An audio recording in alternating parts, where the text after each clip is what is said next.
Halo semuanya guys, kembali lagi sama gua Aldo di Aku Tolo lagi hari ini. Jadi saya habis dari Bali konferensi game developer di Indonesia 2022. Jadi capek banget, parah banget. Jadi agak telat saya tuh bikin-bikin video gitu kan ya. Tapi hari ini gua akan bahas soal Tinder karena pas di Bali tuh kayak banyak banget orang main Tinder, Bumble, micet. Micet tuh buat apa ya? Tapi itu memang menjadi sebuah fenomena menarik sekali menurut gue. Jadi gue kepikiran buat ngebahas soal Tinder. Sebuah aplikasi dating online yang kayaknya tuh rame banget gitu dari zaman-zaman gue kuliah sampai detik ini. Bahkan semakin menggila ini aplikasi. Tapi dari menariknya aplikasi ini, ternyata sekarang kita bisa melihat sebuah bumbu-bumbu skandal di Tinder. Mulai dari bagaimana Tinder CEO-nya itu terkena dengan skandal pemaksaan embla-emblaem ya. Sampai kepada Tinder itu menggamify Tinder itu sendiri, aplikasinya sendiri. Jadi sebuah game yang penuh dengan microtransaction, ada Tinder Gold, Tinder Plus, Tinder Platinum. Sehingga satu konklusi itu muncul dari berbagai subscription system ini dari Tinder. Bahwa menurut gua, kalau lu mukanya kurang ganteng atau mungkin gak masuk dalam ranah teori golden ratio dalam sebuah wajah manusia, rasanya adalah sebuah hal yang valid saat lo akan mengeluarkan uang lebih banyak untuk bisa dapetin match di Tinder. Dan bagaimana Tinder melakukannya, bagaimana Tinder mengeksploitasi orang-orang yang punya desire untuk pacaran atau orang-orang yang tampangnya nggak ganteng-ganteng banget tapi ingin dapet date di Tinder. Ini dia bagaimana caranya Tinder bisa kaya raya lewat sebuah aplikasi dating online dan memanfaatkan orang-orang yang kurang ganteng di luar sana untuk mengeluarkan uang lebih banyak dengan background skandal CEO-nya yang cabul-cabul juga.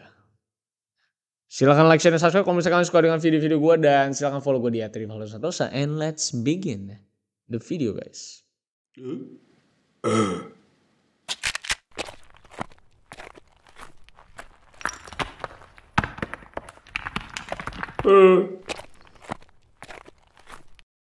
I lost myself.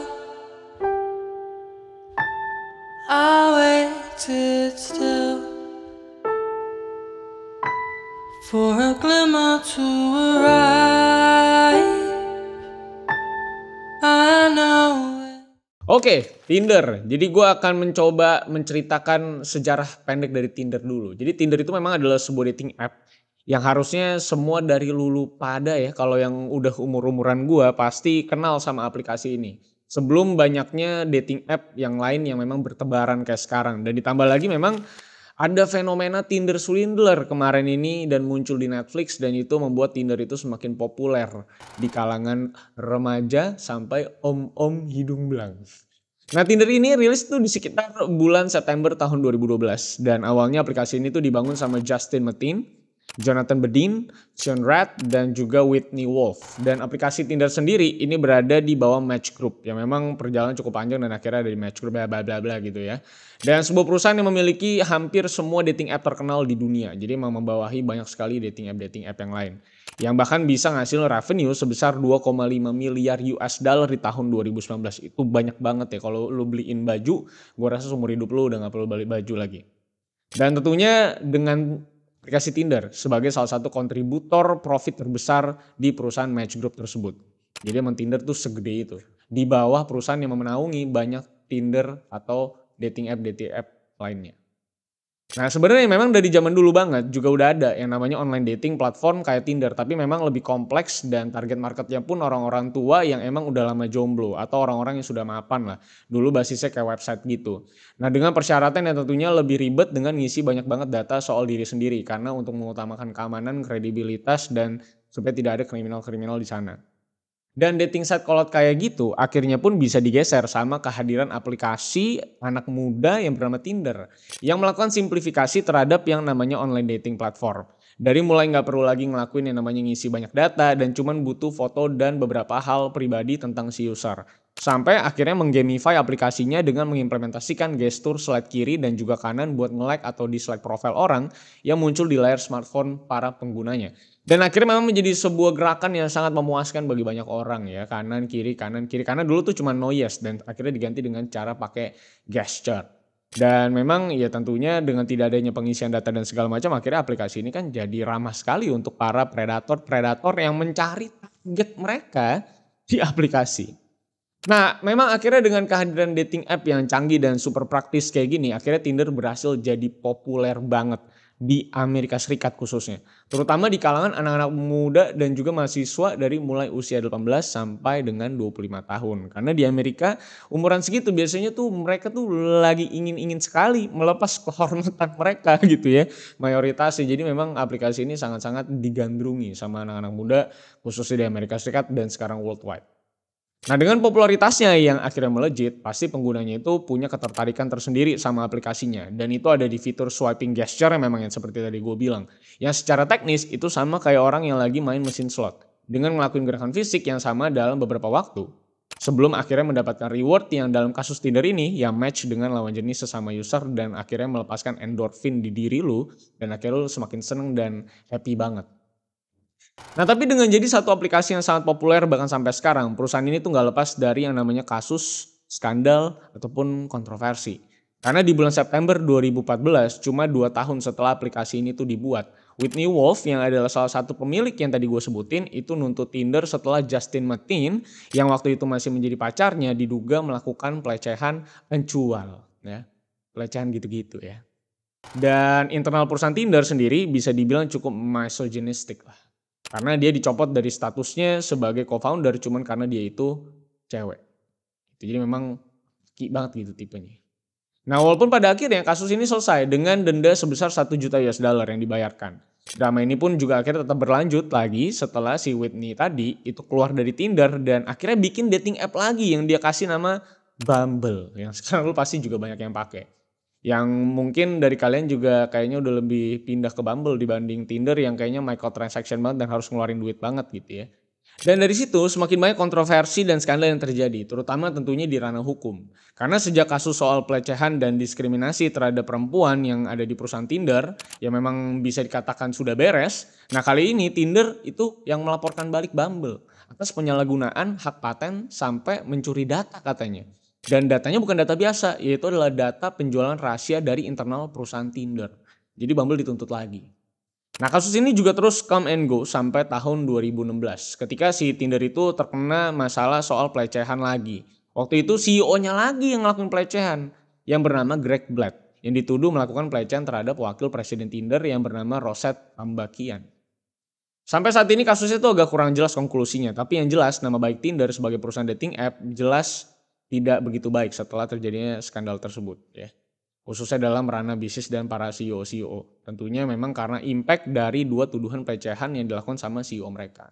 Gue gak tahu sih kenapa CEO-CEO-nya mulu yang kena. Padahal kan dia punya perusahaan dating. Kenapa dia gak match-matchin diri dia sendiri aja gitu sama yang ada di Tinder gitu. Kayaknya mungkin dia pas nge-swipe dia bosen ya. Jadi pengen nge-swipe orang beneran. Dan ternyata orang benerannya adalah orang yang ada di perusahaan Tinder gitu. Kayaknya memang bosnya agak sawan gitu ya. Kebanyakan nge-swipe right gitu kali kan. Dan memang selain masalah internal perusahaan tadi, Tinder juga terbukti kalau mereka tuh nggak ngelakuin screening buat orang-orang yang terdaftar sebagai kriminal yang udah pernah mungkin melakukan pelecehan ataupun tindakan-tindakan begitu-gituan lainnya. Jadi nggak ada screeningnya sama sekali. Jadi siapapun tuh bisa masuk dan itu yang berbahaya dan makanya banyak banget kasus kriminal yang terjadi dari Tinder-Tinderan.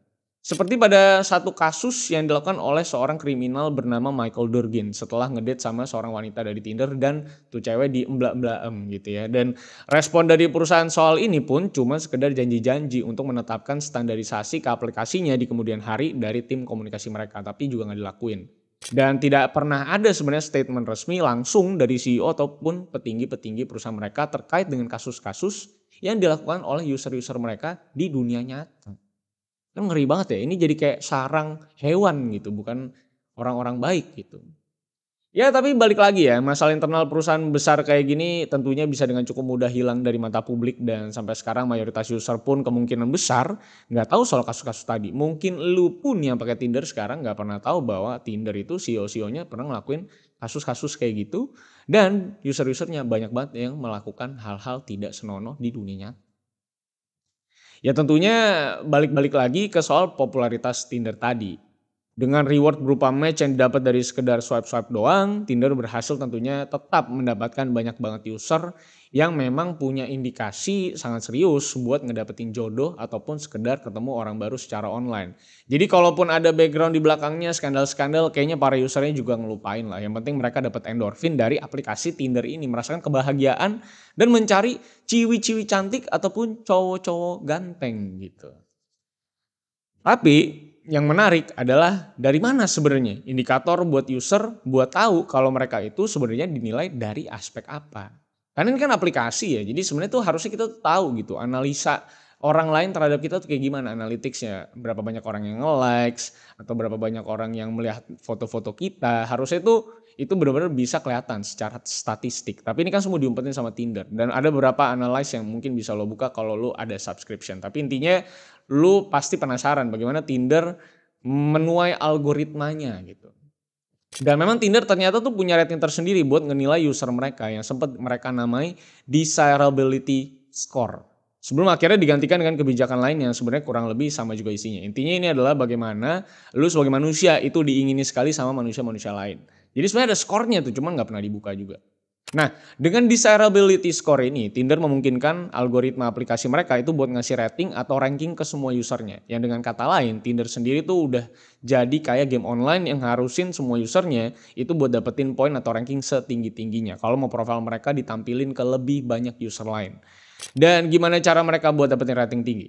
Ya, mereka memang tidak pernah menjelaskan dengan detail rahasia perusahaan mereka. Cuman yang jelas secara logika, user yang mau banyak match jelas harus jadi ganteng ataupun cantik fotonya. Edit-edit sedikit, buka-buka sedikit, mungkin nanti banyak yang match. Nah kalau mungkin muka usernya kagak cakep gitu ya, atau fotonya kurang bagus, ya udah pasti kemungkinan buat di like sama lawan jenis, ya tentunya menurun pastinya kan. Nah pertanyaannya dengan seluruh rating tersebut, gimana caranya kalau kita ini yang mukanya biasa aja dan pengen dapetin match di Tinder, yang tentunya kita adalah target market utamanya Tinder, orang yang biasa aja dan pengen dapetin jodoh, dan ternyata kita dapet jodoh dan match di Tinder, logikanya adalah bukankah Tinder akan kehilangan usernya? Banyak sekali usernya. Kalau misalnya tiap match itu berpacaran, jodoh, nikah gitu. Pertanyaannya adalah masa mereka mau kehilangan user semudah itu? Terus mereka juga dapat duit dari mana sebenarnya? Kalau lu pada dapat jodoh gitu kan? Dan disinilah peran Tinder sebagai bisnis unit itu bekerja dan memanfaatkan orang-orang desperate yang mukanya kurang ganteng mungkin untuk mendapatkan jodoh di aplikasi mereka. Yang sisi lainnya adalah mereka tidak membantu lu, tapi mereka memanfaatkan lu. Karena sejak bulan Maret 2015, Tinder mulai ngebatasin usernya buat ngelakuin 100 swipes atau like seharinya. Dan para usernya diharuskan buat sign up ke Tinder Plus kalau mau ngedapetin unlimited swipes setiap harinya. Dan juga beberapa fitur lain seperti bebas dari iklan, rewind ke orang yang mungkin gak sengaja lo dislike, sampai fitur passport yang memungkinkan usernya buat ketemu sama orang di luar negeri. Seperti kebanyakan fitur, Tinder Plus ini juga awalnya gratis. Gue zaman pakai Tinder tuh gratis, gak ada limited-limititan, gue swipe terus ya sampai berapa ribu gitu ya, gue match ya. Dan sekarang memang sudah mulai berbayar. Nah tapi dengan fitur-fitur tadi, Tinder Plus ini akhirnya dibuat sebagai subscription system yang ngarusin usernya buat bayar kalau mau ngedapetin fitur ekstra tadi. Supaya lebih banyak kesempatan lu untuk mendapatkan jodoh. Tapi mungkin Tinder Plus ini kelihatannya cuma jadi sebagai fitur tambahan yang sebenarnya cukup oke lah buat para usernya gitu ya. Nah intinya ada di mana sebenarnya korelasinya sama pertanyaan orang-orang yang mukanya pas-pasan buat dapetin match di Tinder. Nah jawabannya ada di tahun 2017. Ketika Tinder ngeluarin eksklusivitas baru yang mereka namai Tinder Go. Yang ngebuat Tinder ini udah jadi 100% kayak mobile game dengan microtransaction di dalam gamenya. Karena dengan adanya fitur-fitur berbayar kayak gini, Tinder memungkinkan usernya buat ngelakuin yang namanya super boost. Yang bisa nge-push profil kita yang klaimnya bisa naikin 100 kali lipat probabilitas usernya buat match sama orang lain. Dan ini akan pasti digunakan sama orang-orang yang udah desperate banget untuk cari jodoh, betul tidak? Nah jadi di titik ini tuh Tinder udah kayak game handphone yang gameplaynya itu nyari pasangan dengan mekanisme gacha swipe kiri atau kanan. Dengan microtransaction berupa si Tinder Gold ini yang akhirnya bisa menambah probabilitas kita supaya dapat gacha berupa match yang lebih banyak. Kan gitu intinya.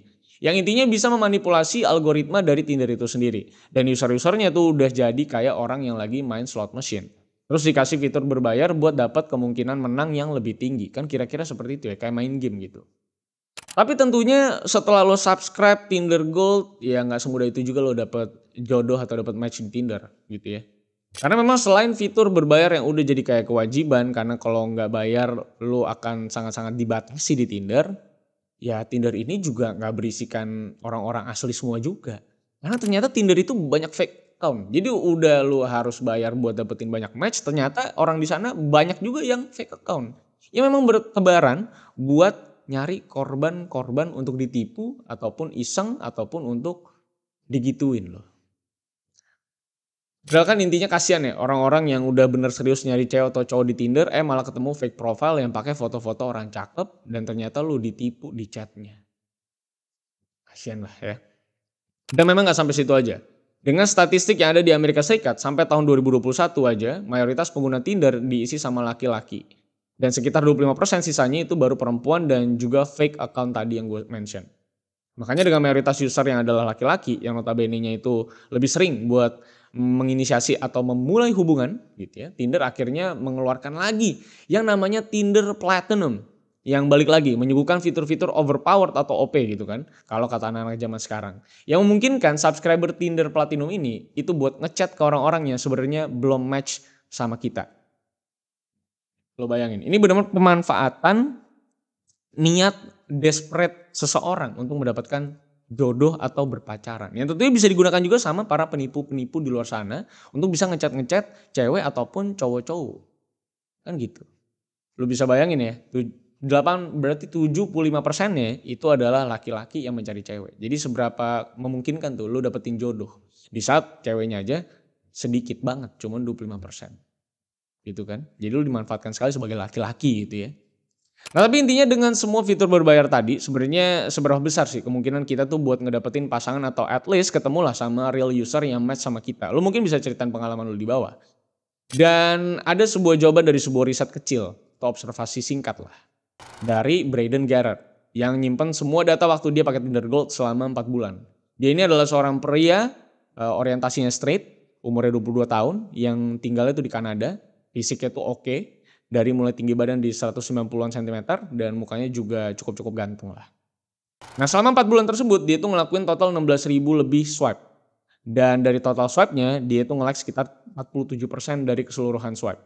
Dengan total angka 7.886 likes. Dan bayangin, dari 7.886 likes yang tadi itu cuma ada 290 match yang dia dapetin. Dan dari 290 match dia itu cuma berhasil dapet 11 nomor telepon wanita-wanita tersebut buat lanjut chatting di WhatsApp. Dan dari 11 nomor telepon tersebut cuma 3 cewek yang akhirnya berhasil diajak ngedate. Dan pada akhirnya nggak ada sama sekali dari 3 cewek tadi yang lanjut pacaran ataupun berhubungan lama banget sama dia. Jadi lu bisa bayangin udah ganteng aja susah. Karena cuma Tinder Gold doang, jadi mesti platinum rasanya.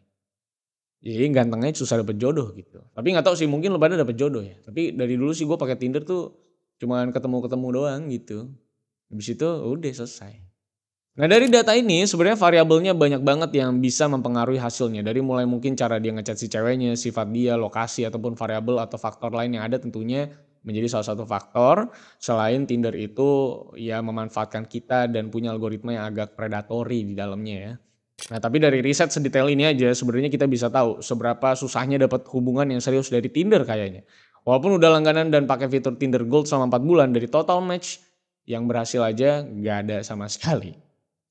Nah walaupun memang ada aja tentunya ya mungkin dari teman atau saudara kita yang pernah dapat pasangan dari Tinder dan akhirnya beneran nikah gitu dari dating app kayak Tinder atau aplikasi dating app lainnya. Tapi intinya nggak bisa dipungkiri kalau bisnis model dari dating app yang ngejual fitur-fitur dengan cara subscription kayak gini itu memang betul-betul predatory dan demanding buat orang-orang yang muka-mukanya tuh pas-pasan dan kebelet banget dengan punya pasangan gitu dari sebuah dating app karena circle-nya makin kecil atau teman-teman ceweknya sedikit gitu atau teman-teman ceweknya nggak ada yang sesuai dengan kriteria dia.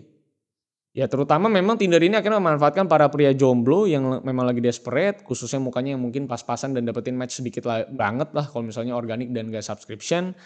Intinya jadi banyak orang-orang yang mungkin kurang-kurang ganteng untuk nyari peruntungan dan akhirnya setelah masuk ke aplikasi tersebut dimanfaatkan untuk bayar terus setiap bulan sama Tinder. Nah memang dari statistik kan udah terbukti ya kalau 75% user di Tinder US aja tuh laki-laki gitu. Jadi susah banget kan pasti dapetin cewek karena berbandingnya jauh sekali.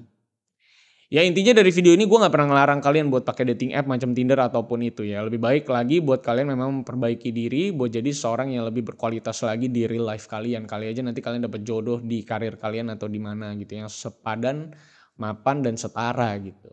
Apalagi memang dengan banyaknya penipuan dan juga profil-profil palsu di sana. Selain itu ngandelin fitur-fitur berbayar di dating app yang harganya juga kan sebenarnya nggak murah, mendingan investasi di tempat lain. Dan tentunya kualitas diri kalian kan juga nggak dinilai dari profil Tinder ataupun foto kalian di Santorini atau di Amerika gitu ya. Jadi nggak perlu kena mental juga lah kalau misalnya lu tuh main Tinder dan nggak dapet match sama lawan jenis di aplikasi. Karena sebenarnya memang di dalam aplikasi itu gamify banget gitu. Jadi kalau memang lu tampangnya kurang, desirability score lu tuh rendah, ya akhirnya lu lah yang akan dimanfaatkan untuk terus-terusan keluarin duit setiap bulan untuk bisa dapetin match. Nah sedangkan yang muka-mukanya ganteng-ganteng mungkin yang memang secara standar orang tuh ngeliat ganteng, ya akhirnya diuntungkan dengan adanya kehadiran mereka-mereka yang kurang tampan. Karena akhirnya si tampan ini bisa terus eksis di aplikasi tersebut karena aplikasi tersebut dapat duitnya dari orang-orang yang kurang tampan. Gitu. Jadi segitu ngerinya menurut gua. Tapi intinya ini adalah sebuah teori yang memang belum pernah dibuka ke publik sama Tinder secara asli, secara valid bagaimana sebenarnya mereka mengukur atau algoritma itu sebenarnya jalannya kayak gimana. Nah itulah dia soal Tinder, bagaimana Tinder dari zaman ke zaman akhirnya menerapkan sebuah subscription system yang tadinya untuk membantu para jomblo-jomblo untuk mendapatkan jodoh, akhirnya memang mau tidak mau mencari profit karena namanya memang adalah sebuah bisnis. Jadi gue gak pernah menyalahkan Tinder pakai cara seperti itu karena itulah cara sebuah perusahaan untuk stay dan survive. Dan ternyata berhasil memanfaatkan orang-orang seperti kita yang tampangnya biasa aja gitu. Bagaimana cerita kalian di Tinder? Boleh aja sih share di kolom komentar dan sampai jumpa di Aku Tahu selanjutnya. Kalau hari ini agak serius ceritanya ya karena kayaknya emang harus serius gitu menceritakan soal dating app ini. Sampai jumpa semuanya di video selanjutnya. Jangan lupa like, share, dan subscribe kalau misalkan kalian suka dengan video kali ini. Dan jangan lupa untuk follow gue di @rivalsantoso kalau misalkan punya topik-topik menarik untuk bisa gue bahas di video selanjutnya. So, see you on the next video guys. I lost myself. I waited still for a glimmer to